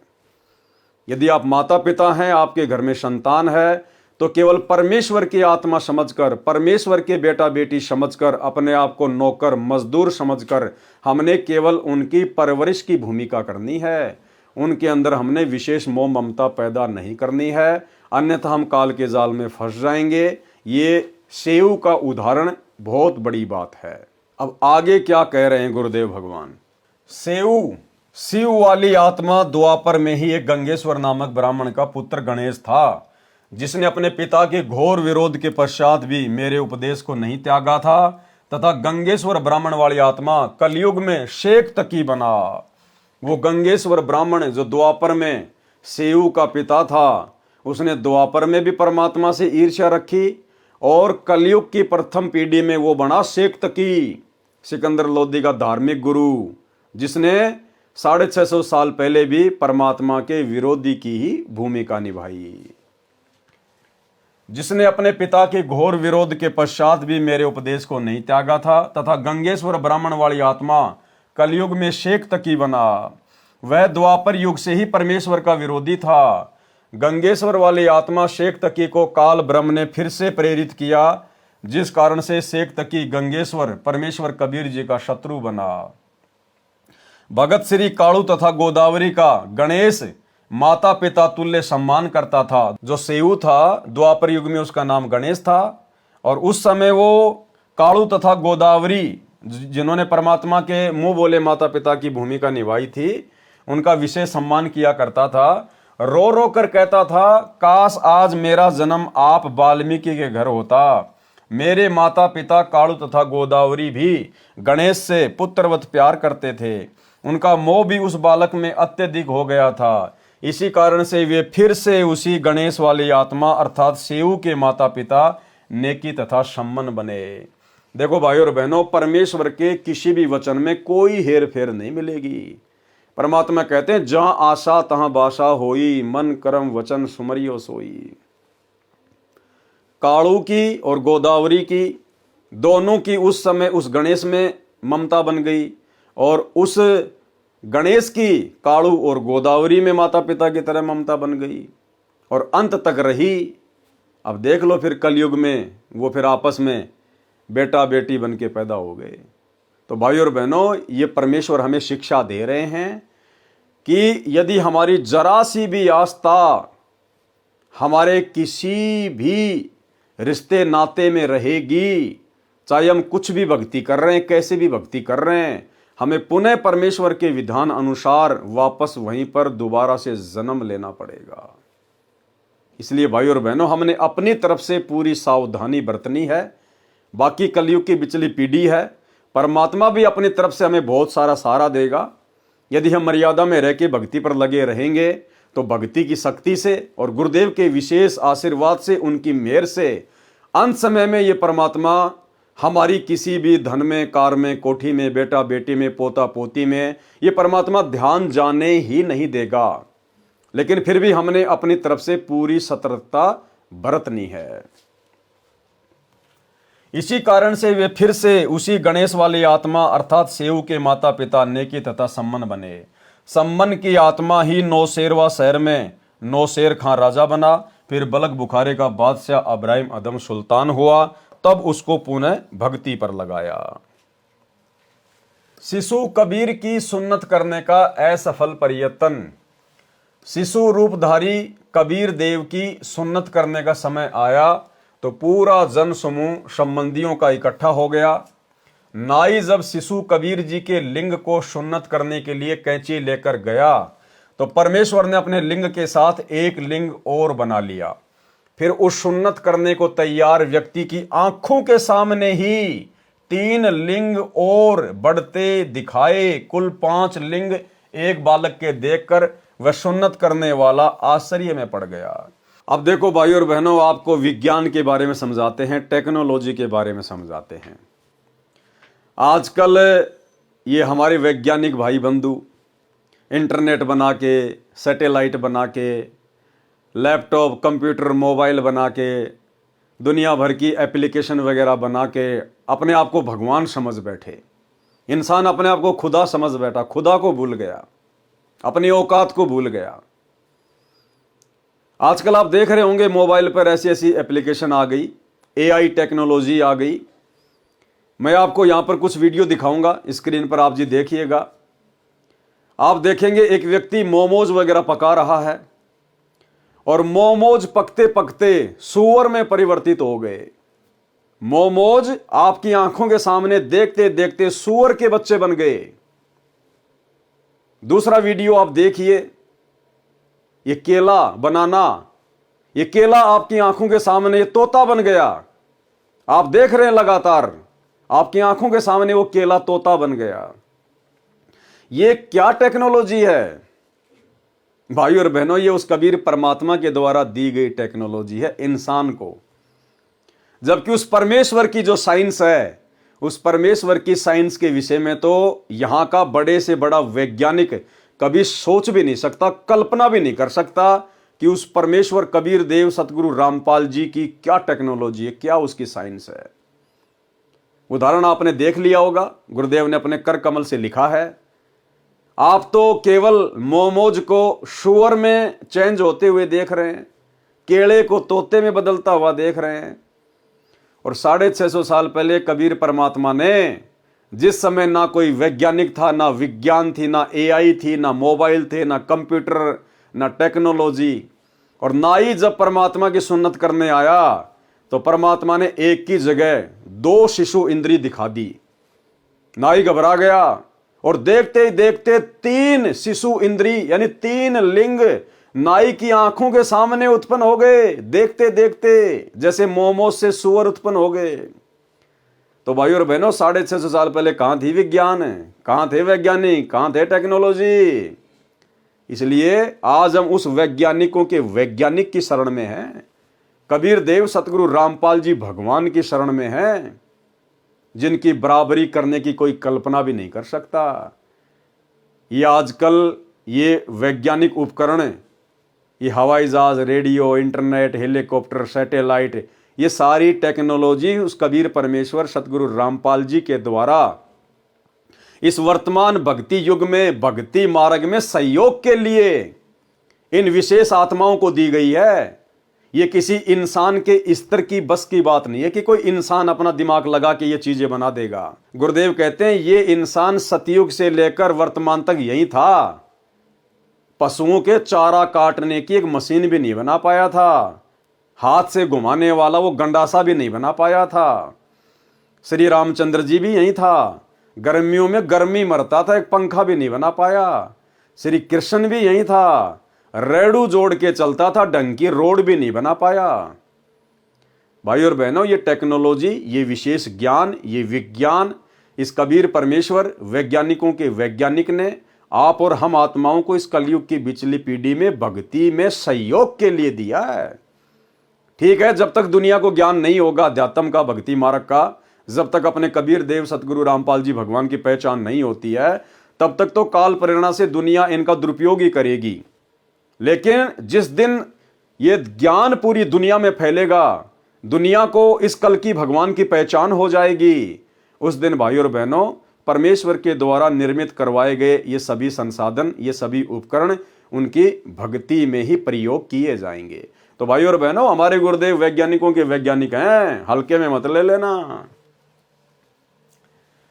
फिर उस सुन्नत करने को तैयार व्यक्ति की आंखों के सामने 3 लिंग और बढ़ते दिखाए। कुल 5 लिंग एक बालक के देखकर वह सुन्नत करने वाला आश्चर्य में पड़ गया। तब कबीर जी शिशु रूप में बोले, भैया एक ही लिंग की सुन्नत करने का विधान है मुसलमान धर्म में, बोल 4 शेष की सुन्नत कहां करानी है, जल्दी बोल। शिशु को ऐसे बोलते सुनकर तथा 5 लिंग बालक के देखकर नाई ने अन्य उपस्थित व्यक्तियों को बुलाकर वह अद्भुत दृश्य दिखाया। सर्व उपस्थित जन समूह ये देखकर अचंभित हो गया। वो बाकी मुल्ला काजी दौड़ के गए और देखा अपनी आंखों से 5-5 लिंग एक बच्चे के, और पता नहीं वो क्या क्या बोलने लगे। जब नीमा को इस बात का पता चला तो वो दौड़ के गई कि ये तो हो ही नहीं सकता, और जैसे नीमा वहां गई तो परमात्मा ने अपनी लीला को समेट लिया, केवल एक शिशु इंद्री। तो नीमा ने कहा कि तुम तो मेरे बच्चे को ऐसे ही बदनाम करते हो। तो भाई ये परमात्मा है, सतगुरु जो चावे सो कर ही भरम पड़ो मत कोई, और सेव दड़ पर शीश चढ़ाया पाछे करी रसोई। आज हम ऐसे समर्थ सतगुरुदेव भगवान की शरण में है। सर्व उपस्थित जन समूह ये देखकर अचंभित हो गया, आपस में चर्चा करने लगे, ये अल्लाह ये कैसा कमाल है। एक बच्चे को 5 पुरुष लिंग ये देखकर बिना सुन्नत किए ही चला गया। बच्चे के 5 लिंग होने की बात जब नीरू व नीमा को पता चला तो कहने लगे, आप क्या कह रहे हो, ये नहीं हो सकता। दोनों बालक के पास गए तो शिशु को एक ही पुरुष लिंग था, 5 नहीं थे। तब उन दोनों ने उन उपस्थित व्यक्तियों से कहा, आप क्या कह रहे हो, देखो कहां है बच्चे के 5 लिंग, केवल एक ही है। उपस्थित सर्व व्यक्तियों ने पहले आंखों देखे थे 5 पुरुष लिंग, तथा उस समय केवल एक ही लिंग पेशाब इंद्री को देखकर आश्चर्यचकित हो गए। तब शिशु रूपधारी परमेश्वर बोले, हे भोले लोगों, आप लड़के का लिंग किस लिए काटते हो? क्या लड़के को बनाने में अल्लाह यानी परमेश्वर से कोई चूक रह गई जिसे आप ठीक करते हो? क्या आप परमेश्वर से भी बढ़कर हो? यदि आप लड़के के लिंग की चमड़ी आगे से काटकर सुन्नत करके उसे मुसलमान बनाते हो तो लड़की को मुसलमान कैसे बनाओगे? यदि मुसलमान धर्म के व्यक्ति अन्य धर्मों के व्यक्तियों से भिन्न होते तो परमात्मा ही सुन्नत करके लड़के को जन्म देता। हे भोले इंसानों, परमेश्वर के सर्व प्राणी हैं। कोई वर्तमान में मुसलमान समुदाय में जन्मा है तो वह मृत्यु उपरांत हिंदू या ईसाई धर्म में भी जन्म ले सकता है। इसी प्रकार अन्य धर्मों में जन्मे व्यक्ति भी मुसलमान धर्म व अन्य धर्म में जन्म लेते हैं। ये धर्म की दीवारें खड़ी करके आपसी भाईचारा नष्ट मत करो। ये सर्व काल ब्रह्म की चाल है। कलयुग से पहले अन्य धर्म नहीं थे, केवल एक मानव धर्म मानवता ही था। अब कलयुग में काल ब्रह्म ने भिन्न भिन्न धर्मों में बांटकर मानव की शांति समाप्त कर दी है। सुन्नत के समय उपस्थित व्यक्ति बालक मुख से सद उपदेश सुनकर सर्व दंग रह गए। माता नीमा ने बालक के मुख पर कपड़ा ढक दिया तथा बोली, घना मत बोल, काजी सुन लेंगे तो तुझे मार डालेंगे, वो बेरहम है बेटा। परमेश्वर कबीर जी माता के हृदय से कष्ट से परिचित होकर सोने का बहाना बनाकर खर्राटे भरने लगे। तब नीमा ने सुख की सांस ली तथा अपने सर्व संबंधियों से प्रार्थना की, आप किसी को मत बताना कि कबीर ने कुछ बोला है, कहीं मुझे बेटे से हाथ धोने पड़े। 6 महीने की आयु में परमेश्वर पैरों चलने लगे। ऋषि रामानंद का उद्धार करना। ऋषि रामानंद स्वामी को गुरु बनाकर शरण में लेना। स्वामी रामानंद जी अपने समय के सुप्रसिद्ध विद्वान कहे जाते थे। वे द्राविड़ से काशी नगर में वेद व गीता ज्ञान के प्रचार हेतु आए थे। उस समय काशी में अधिकतर ब्राह्मण शास्त्र विरुद्ध भक्ति विधि के आधार से जनता को दिशा भ्रष्ट कर रहे थे। भूत प्रेतों के झाड़े जंत्र करके वे काशी शहर के ब्राह्मण अपना स्वार्थ सिद्ध कर रहे थे। स्वामी रामानंद जी ने काशी शहर में वेद ज्ञान व गीता जी तथा पुराणों के ज्ञान को अधिक महत्व दिया तथा वह भूत प्रेत उतारने वाली पूजा का अंत किया। अपने ज्ञान के प्रचार के लिए 1400 ऋषि संत बना रखे थे। स्वामी रामानंद जी ने कबीर परमेश्वर जी की शरण में आने के पश्चात 84 शिष्य और बनाए थे, जिनमें रविदास जी, नीरू नीमा, गिगनौर, राजस्थान के राजा पीपा ठाकुर आदि थे। कुल शिष्यों की संख्या 1484 कही जाती है। वे 1400 ऋषि विष्णु पुराण, शिव पुराण तथा देवी पुराण आदि मुख्य मुख्य पुराणों की कथा करते थे। प्रतिदिन 52 सभाएं ऋषि जन किया करते थे। काशी के क्षेत्र विभाजित करके मुख्य वक्ताओं को प्रवचन करने को स्वामी रामानंद जी ने कह रखा था। स्वयं भी उन सभाओं में प्रवचन करने जाते थे। स्वामी रामानंद जी का बोलबाला आसपास के क्षेत्र में भी था। सर्व जनता कहती थी कि वर्तमान में महर्षि रामानंद स्वामी तुल्य विद्वान, वेदों व गीता जी तथा पुराणों का सार ज्ञाता पृथ्वी पर नहीं है।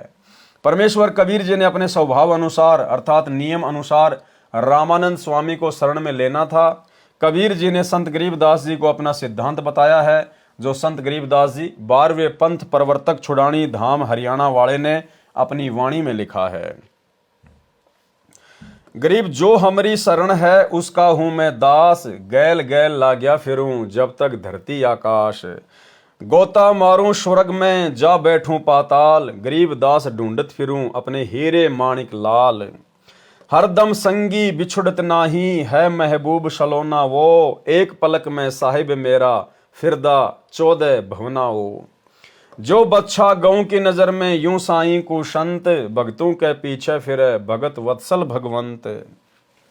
कबीर कमाई आपनी कभू न निष्फल जाए, 7 समुंदर आडे पड़े मिले अगाऊ आए।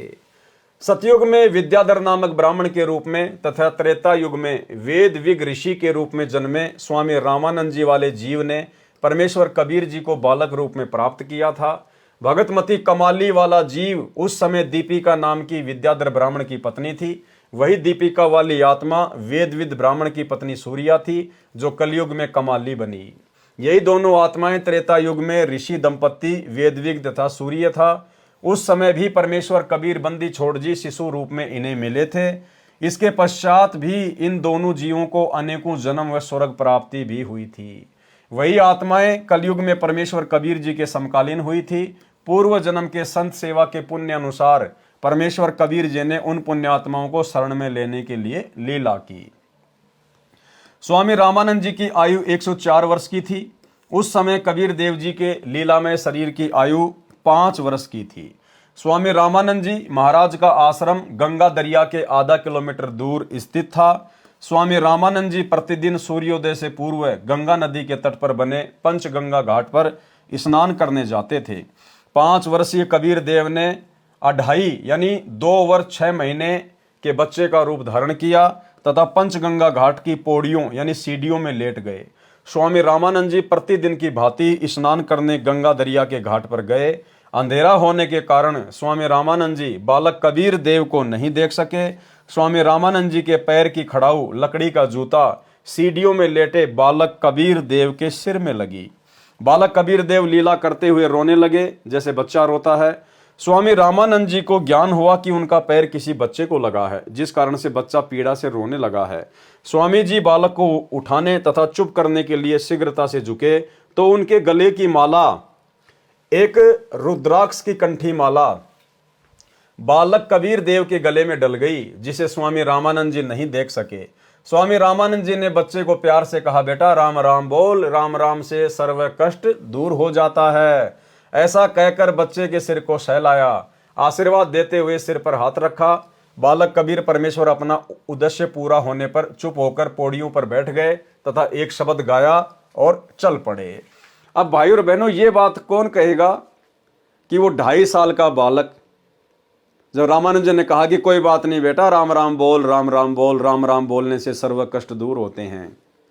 अब परमात्मा ने देखा मेरा काम तो सिद्ध हो गया, रामानंद जी की जो कंठी माला है वो मेरे गले में आ गई और इन्होंने मुझे उपदेश दे दिया कि राम राम बोल। उसके बाद 2.5 वर्ष के बालक रूप में कबीर परमेश्वर सतगुरु रामपाल जी एक सीढ़ी पे जाके बैठ गए और पंडित रामानंद जी नहाने के लिए चले गए कि बेटा नहाने के बाद मैं तेरे माता पिता को ढूंढूंगा, उसके बाद तुझे पहुंचाऊंगा। अब वो 2.5 वर्ष के बालक रूप में कबीर परमात्मा ने फिर एक शब्द गाया। अब ये बातें कौन बता सकता है भाई और बहनों? वही बता सकता है जिसने 2.5 वर्ष के बालक की लीला की। तो सतगुरु रामपाल जी परमेश्वर जी ही वो कबीर भगवान है, कबीर परमात्मा है, जो उस समय काशी में कबीर परमेश्वर की भूमिका में थे और वर्तमान में जिन्होंने अपने कर कमल से इस पुस्तक को लिखा है। यह शब्द अगम निगम बोध के पृष्ठ 34 पर लिखा है। गुरु रामानंद जी समझ पकड़ियो मोरी बाही, जो बालक रुंझुनिया खेलत सो बालक हम नाई। कि रामानंद जी सोच समझ के मुझे अपना शिष्य बनाना, मैं वो बालक नहीं हूं जो बचपन में जो खिलौनों से खेलता है। गुरु रामानंद जी समझ पकड़ियो मेरी बाही, जो बालक रुंझुनिया खेलत सो बालक हम नाही। हम तो लेना सतका शोध, हम ना पाखंड पूजा चाही। कि मैं उस पाखंड पूजा का व्यापारी नहीं हूं जो आप अपने भक्तों को दे रहे हो। बा पकड़ो तो दृढ़ का पकड़, बहुर छूट ना जाई। जो माता से जन्मा वह नहीं इष्ट हमारा। परमात्मा ने कहा कि आप इष्ट बताओगे श्री विष्णु जी को, लेकिन हमें उस इष्ट की आवश्यकता नहीं है जिसका जन्म किसी मां से हुआ हो। अब भाई और बहनों, आज हमारे इष्ट सतगुरु रामपाल जी परमेश्वर, और गुरुदेव ने क्या लीला की उस समय, उस शब्द के माध्यम से पंडित रामानंद जी को कह रहे हैं कि मैं आपसे उपदेश ले लूं, आप मेरे गुरु बन गए और आप मुझे क्या करोगे, विष्णु जी को इष्ट बताकर भक्ति करवाओगे ना। पंडित जी, हमें तो ऐसा इष्ट चाहिए जो माता से जन्म नहीं लेता। इसका मतलब ऐसे इष्ट की शरण में आने से ही हमारा मोक्ष होगा, अन्यथा जो खुद जन्म मरण में है वो भला हमारा जन्म मरण कैसे समाप्त कर देगा। तो भाई और बहनों, आप और हमारा सौभाग्य, परम सौभाग्य, आज हमें वही इष्ट कबीर देव जो कभी किसी माँ से जन्म नहीं लेता, ना सतगुरु जननी जने जाके माना बाप, पिंड ब्रह्मण से रहित है ना वहाँ तीनों ताप। आज हमें वही इष्ट मिल गया। हमारे गुरुदेव भगवान स्वयं कबीर परमेश्वर हैं, जो 8 सितंबर 1951 के दिन शिशु रूप में लीला करते हुए दुनिया की चरम दृष्टि को धोखा देते हुए स्वयं प्रकट हुए हैं, ना कि किसी मां के गर्भ से जन्म लेकर आए हैं। जो माता से जन्मा वह नहीं इष्ट हमारा, राम कृष्ण मरे विष्णु साथे जामन हारा। ये तेरे राम कृष्ण विष्णु ये तो सब मरेंगे क्योंकि इन्होंने जन्म लिया है। 3 गुण है तीनों देवता, निरंजन चौथा कहिए, अविनाशी प्रभु इन सबसे न्यारा, मोकू वह चाहिए। कि मेरे को तो इन सबसे न्यारा जो भगवान है ना, जो सतलोक में रहता है, जो कभी किसी माँ से जन्म नहीं लेता, मेरे को तो उसकी भक्ति चाहिए, उसको अपना इष्ट बनाऊंगा तब मेरा कल्याण होगा। 5 तत्व की देना मेरी, ना कोई माता जाया, जीव उदाहरण तुमको उतारण सीधा जग में आया। राम राम और ओम नाम ये सब काल कमाई, सत्य नाम दो मोरे सतगुरु तब काल जाल छुटाई। सत्य नाम बिन जन्मे मरे परम शांति नाही, सनातन धाम मिले न कभू भावे कोटि समाधि लाई। सार शब्द सर जीवन कहिए सब मंत्रन का सरदारा, कह कबीर सुनो गुरु जी या विधि उतरे पारा। तो ये विधि भाई और बहनों आज आप और हमारे को मिलने जा रही है पूरी की पूरी। स्वामी रामानंद जी ने विचार किया कि वह बच्चा रात्रि में रास्ता भूल जाने के कारण यहां आकर सो गया होगा, इसे अपने आश्रम में ले जाऊंगा, वहां से इसे इनके घर भिजवा दूंगा। ऐसा विचार करके स्नान करने लगे। परमेश्वर कबीर जी वहां से अंतर्ध्यान हुए तथा अपनी झोपड़ी में सो गए। कबीर परमेश्वर ने इस प्रकार स्वामी रामानंद जी को गुरु धारण किया। ऋषि विवेकानंद जी से ज्ञान चर्चा। तो भाई और बहनों, आज की वीडियो में केवल इतना ही। कल रात्रि 8 बजे फिर से सभी भगत भाई बहन लाइव जुड़ेंगे एक नए वीडियो के साथ में। गुरुदेव के कर कमल से लिखित इस पवित्र पुस्तक के ऊपर जो वीडियो बनाने की श्रृंखला जारी है, इन वीडियो को देखने से सुनने से हम ढेर सारे पुण्य के भागी बनते हैं। आप और हमारा सौभाग्य जो परमेश्वर ने हमारे ऊपर रजा बख्शी, दया बख्शी। कल रात्रि 8 बजे फिर से सभी भाई बहन दास के Facebook page Pawan Das is live के ऊपर लाइव जुड़िए एक नई वीडियो के साथ में। तब तक गुरुदेव भगवान हम सबको आज्ञा दें, इजाज़त दें, आशीर्वाद दें। बंदी छोड़ सतगुरु रामपाल जी भगवान की जय हो।